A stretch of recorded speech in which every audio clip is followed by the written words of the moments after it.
Hello friends, welcome to my YouTube channel guide for your bright. టాపిక్లోకి వెళ్లే ముందు మా యూట్యూబ్ ఛానల్ ప్రత్యేకత గురించి తెలుసుకుందాం.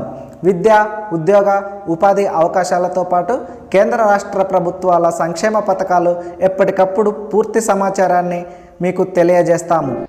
ఎంతో కాలంగా ఎదురుచూస్తున్న నిరుద్యోగులకు ఏపీ ప్రభుత్వం తీపి కబురు అందించింది. ఈరోజు జరిగిన ఏపీ కేబినెట్ మీటింగ్లో దాదాపు 6100 పోస్టులకు ఆమోదం తెలపడం జరిగింది. దీంతో పాఠశాల విద్యాశాఖ నియామక ప్రక్రియపై దృష్టి సారించడం జరిగింది. ఈ నియామకానికి సంబంధించి విధి విధానాలు త్వరలో విడుదల చేసే నోటిఫికేషన్లో పొందుపరచడం జరుగుతుంది. అయితే ఈ కేబినెట్ మీటింగ్లో ఈ ఉద్యోగాలకు 2 ఏళ్ల ప్రమోషన్ ఉంటుందని చెప్పడం జరిగింది. అప్రెంటిస్ విధానంలో గౌరవ వేతనం ఉంటుంది అని చెప్తున్నారు. టెట్ డిఎస్సికి వేర్వేరుగా అప్లికేషన్స్ స్వీకరించి పరీక్షలు కూడా వేర్వేరుగా నిర్వహించనున్నారు. ఈ 2 ఎగ్జామ్స్ను ఆన్లైన్ విధానంలో జరుపుతారు. డిఎస్సిలో టెట్కు 20% వెయిటేజీ ఉంటుంది.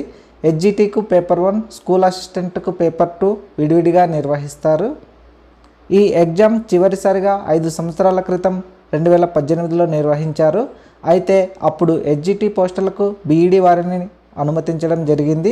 కానీ ప్రస్తుతం కేవలం డిఎడ్ వారిని మాత్రమే అనుమతించే అవకాశం ఉంది. పూర్తి వివరాల కోసం మా యూట్యూబ్ ఛానల్ను సబ్స్క్రైబ్ చేసుకొని ఫాలో అవ్వండి. Thank you for watching my YouTube channel guide for your bright.